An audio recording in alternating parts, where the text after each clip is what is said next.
Durasiin dhufee beekakkoo qabdu yoon dadhabee kufee si qofa garuu. Maalitti fakkeeffamti? Dubroo maaramii maalidha? Fakkiin ittiin Waaqayyo ishee fakkeessee mul'ata guddaa karaa qulqulloota raawwachaa ture kan jedhu mata duree kana keessatti waliin baranna jechuudha. Mata dureen keenya inni guddaa mallattoo guddaatu samii irratti mul'ate kan jedhudha. Mallattoo guddaatu samii irratti mul'ate. Mul'ata Yohaannis boqonnaa 12:1 hanga 2 kan jiru argachuu dandeenya jechuudha. Mul'ata Yohaannis boqonnaa 12:1 argachuu dandeenya. Barreeffamni isaallee isiniif barreeffamee jira telegiraamii irratti kan dubbistan jiraachuu dandeessu. Kan dubbiste immoo deemtanii akka dubbistan jechuudha. Mallattoo guddaatu samii irratti mul'ate jedha wangeela Yohaannis mul'atni Yohaannis jechuudha. Yohaannis qulqulluun mul'ata gaafa mul'atu yookaan gaafatti mul'atu akka biyya lafaa kana dhalli namaa jiraatee waan barbaade nyaatee waan barbaade dhugee mul'atan argee isa jedhu miti.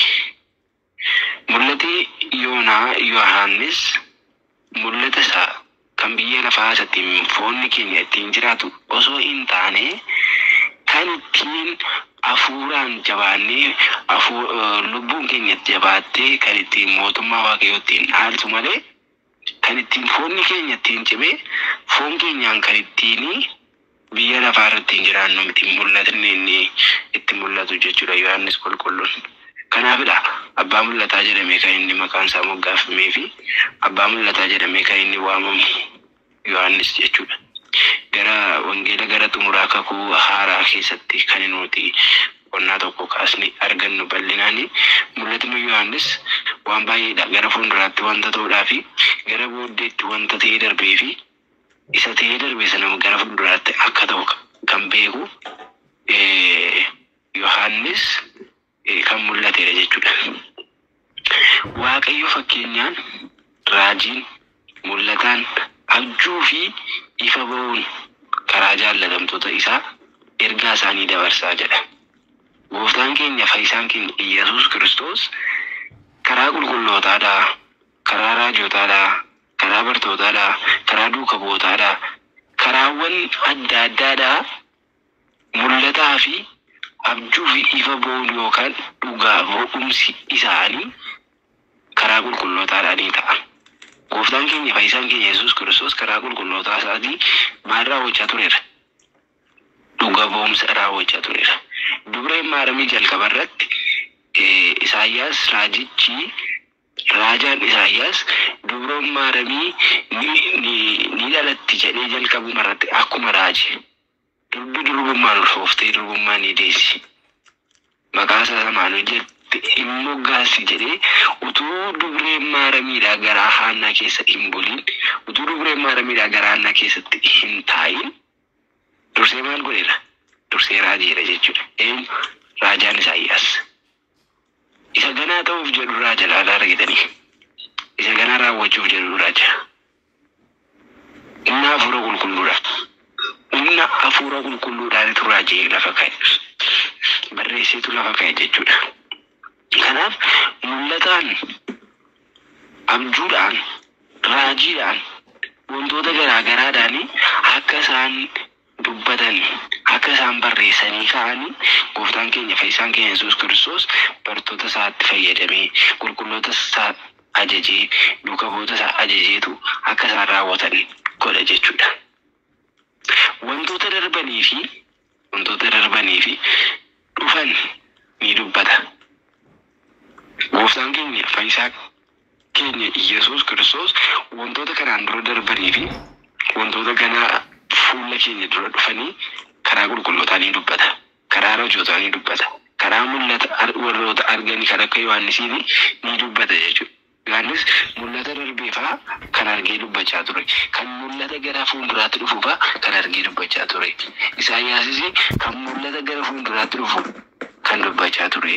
Qulqulloonni garaagaraa mul'ata gooftaa keenya Yesuus Kiristoos dhufeen dhalataa, dhufeen cuubamaa, dhufeen du'aa, dhufeen reebamaa jedhanii isa raajaa turan sana waa'ee qulqullootaa kan dubbachaa turanii qulqulloonni hedduun isaanii, raajoonni hedduun isaanii mul'ata kan argan baay'een isaanii jiru turanii jechuudha. Wantoota darban gara fuulduraatti akka dhufuutti fakkeessuun wantoota dhufan akka darbanittis ni dubbatu. Wantoota darbanii gara fuulduraatti akka dhufuuttidha. Wantoota kanaan dura darban isa wanta nu amma fakkeenyaaf waan nu dabarsinee waan dabarsinee sana gara fuuldura keenyaatti akka inni dhufu qulqulloonni mul'ata isaanii keessatti ni raawwatu jechuudha. Wantoota dhufan akka darbanittis ni dubbatu. Wantoota kanaan dura darbe sana hangana akka waan deebi'ee dhufutti qulqulloonni ni dubbatu. Raajoonni mul'ata kana argan ni dubbatu jechuudha. Haa ta'u malee dubbisa isaa kan hiikaa isaa kan hubachiisan kan fagaate dhiyeessuudhaan kan inni xiqqaate guddisuudhaan qulqulloonni barsiisaa turaniiru. Waa'ee maalii? Waa'ee macaafa qulqulluu. Hiccitii macaafa qulqulluu keessa gadi fageenyaan isa xiqqaate san guddisanii bal'isanii akka namaaf galutti akka namni hundumtuu hubatutti maal gochaa turan? Barsiisaa turan, hubachiisaa turan uummata jechuudha. Namoota barumsa baratan jechuudha. Duuka bu'oonni, qulqulloonni, raajoonni, toloonni, warroota mul'ata argaa turan kana barsiisaa turaniiru jechuudha. Kana dubbachaa turaniiru jechuudha. Qulqulluu Yohaannis galaana keessatti hidhamee osoo jiru mul'ata arge. Yommuu dubbatu akkas jedha. Qulqulluu Yohaannis bishaan keessatti hidhame maaliif wangeela lallabdaa, maaliif wangeela barsiistaa jedhanii yommuu isaan gooftaa keenya Yesuus Kiristoos yommuu inni lallabutti maaliif lallabde jedhanii akkuma Phaawulosii fi Siilaas fa'aa Phexros fa'aa mana hidhaatti geessanii Yohaannisis mul'ata isaadhaan kan argaa ture, kan barsiisaa ture hidhanii bishaan keessa kaa'anii. Bishaan keessatti hidhanii lafa kaa'an jechuudha. Maal jedhee mul'ata isaadhaan Yohaannis waastiraa'e ta'ammire abii ba'usta samaa'e kana jechuun mallattoo guddaatu samii irratti mul'ate.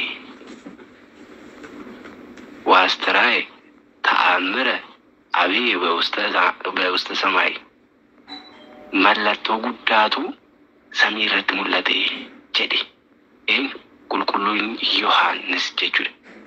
Mallattoo kana guddaa jechuun kan ibse Waaqayyoo biraa kan argame waan ta'eefidha. Gooftaan keenya Yesuus Kiristoos mallattoowwan gurguddaa samii irratti kan hojjechaa ture. Mallattoowwan gurguddaa samii irratti kan taasisaa ture. Samii irratti kan hojjechaa ture. Yohaannis mul'ata isaadhaanitu samii irratti argaa ture. Samii keessatti ilaalaa ture. Yohaannis jechuudha. Mallattoo guddaatu ta'e maalirratti? Samii irratti. Lafarratti hin jennira. Samii irratti mallattoo guddaatu ta'e jedheetu qulqulluu Yohaannis mul'ata isaa keessatti kan inni dubbate. Mul'ata isaa kan inni argee kanaafidha jechuudha. Mul'atichi kan eenyudha? Mul'atichi itti dhufnaa jechuudha. Kan eenyu akka ta'e jechuudha. Kanas qulqulluun Daawit Waaqayyo guddaadha jedhee jira. Waaqayyo guddaa moo xiqqaadha? Daangaa. Waaqayyoon daangaa alfaa fi omeegaadha jenna miti.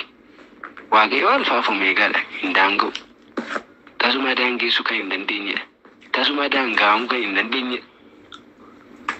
Xumura kan hin qabnedha. Dhalli namaa addunyaa kanarraa xumura kan qabudha. Har'a jiraatee boor kan du'u yookaan kan boqotudha. Guyyaan isaa gaafa ga'u jechuudha. Garuu Waaqayyo har'a jiraatee boor hin badaa kan jennu miti jechuudha. Alfaadha, omeegaadha. Alfaa, omeegaa jalqabaaf xumura kan hin qabne jechuudha. jalqabaa fi xumura kan hin qabne waaqayyo guddaadha. Inni guddaa gadi ta'eef daanga'uu hin danda'u. Inni guddaa gadi ta'eedhaa fi hammana jechuu hin dandeenye. Ulfaatinni isaa hammana jechuu hin dandeenye. Barruu isaa irratti lafa kana kan baatee jiru. Barruu isaa irratti harka isaa kana irratti barruu isaa kana irratti addunyaa kana kan baatee jiru gooftaan keenya Yesuus Kiristoos. Barruu isaa keessa jirra naafis. Waaqayyo guddaa gadi ta'eedha. Barruu isaa keessa jirra. Otoo barruu isaa kana takkuma harka isaa kana raasiiti biyyi lafaa kun maal taati raafamti jechuudha argitanii. Amma daangaa biyya lafaa beektu xumurra biyya lafaa eessa akka ta'e namni beeku jira. Xumurri biyya lafaa eessa akka ta'e namni beeku tokko hin jiru. Maal akka ta'e yookiin bishaantu guutee jira bishaaniin marfamtee jirti ta'a malee addunyaan kun namni beeku tokko hin jiru. Namni hubatu tokko hin jiru. Xumurra addunyaa eessa akka ta'e. Garuu gooftaan keenya Yesuus Kiristoos xumura addunyaa kanaa kan beeku barruu isaa keessa kan jirtu addunyaan kun. Barruu isaa harka kan jirtu addunyaan kun lafti kun samiin kun eenyu harka jira? Gooftaa keenya Yesuus Kiristoos harka jira. Waaqayyo guddaadha. Humni isaas maalidha? Cimaadha. Waan barbaade hojjechuu danda'a. Waan barbaade gochuu danda'a. Humni gooftaa keenya Yesuus Kiristoos cimaa gatii ta'edha. Eenyuyyuu ittiin mo'uu kan hin dandeenye. Eenyuyyuu ittiin mormuu kan hin dandeenye. Eenyuyyuu maal ta'uu kan hin dandeenye.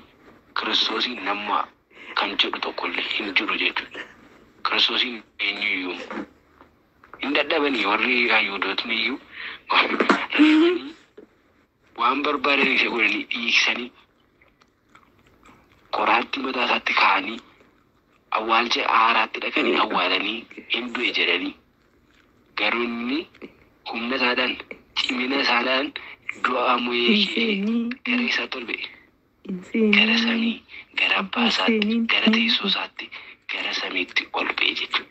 Cimina gooftaa keenyadha jechuudha. Inni qofaa isaa du'a mo'ee kan ga'e. Inni qofaa isaa diina daabiloosiin kan mo'ee ga'e. Gooftaan keenya Yesuus Kiristoos inni humni isaas cimaadha. Faarsaa Daawit 446 Faarsaa Daawit 446 irraa ilaaluu dandeessu jechuudha. Inni cimaadha. Waaqayyo guddaadha. Humni isaas cimaadha jedha. Kanaaf waaqayyo guddaadha.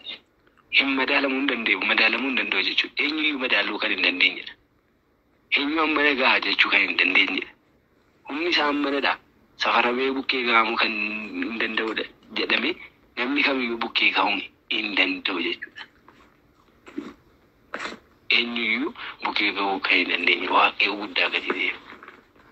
Waaqayyo guddaa waan ta'eef raajiin isaas maalidha? Guddaadha jechuudha. Waaqayyo guddaadha akkuma jennee dubbannu raajiin inni raawwatu, raajiin inni godhu karaa qulqulloota isaa, karaa toloota isaa, karaa mul'ata wal arganiidhaan kan inni gaafa raawwatu raajiin isaa guddaadha jechuudha. Raajiin isaa olaanaadha jechuudha. Raajiin gooftaa keenya Yesuus Kiristoos godhu jechuudha. Raajii inni raawwatu jechuudha. Waaqayyoon galateeffadhaa harjaadhoo. Waaqayyoon galateeffadhaa inni qofaa isaa raajiiwwan gurguddaa raawwateeroo. Dhiifamni isaas bara baraan oo. Faarsaa Daawit 135 irratti. Inni arjaadha. Raajiiwwan gurguddaa qofaa isaa kan hojjetedha. Dhiifamni isaas bara baraanidha. Gooftaan keenya Yesuus Kiristoos dhiifamni isaa bara baraan. Utuu akka cubbuu hojjechaa ooluudhaaf, utuu akka yakka hojjechaa ooluudhaaf, utuu akka hamminni hojjechaa ooluudhaaf Waaqayyoon hin balleessu ture. Waaqayyoon hin balleessu ture. Waaqayyo ibidda isaanitti hin fidu ture. Waaqayyo dheekkamsa isaan hin balleessu ture. Garuu maalidha? Dhiifamni isaa bara baraanii oo Faarsaa 135 irratti. Dhiifamni isaa bara baraan argitanii namni isinii kaleessa duukaa ooltanii jiraatanii kaleessa duukaa ooltanii nyaatanii kaleessa duukaa ooltanii raftanii yoo waa xiqqootti balleessitan namni sun isiniif dhiisuu danda'a. Balleessaa isin balleessitaniidhaaf dhiifama isiniif gochuu dhiisuu danda'a. Balleessaa isin raawwataniidhaaf dhiifama isiniif raawwachuu dhiisuu danda'a. Garuu inni durasiin dhufee beekakkoo qabduu yoon dadhabee kufee si qofa garuu.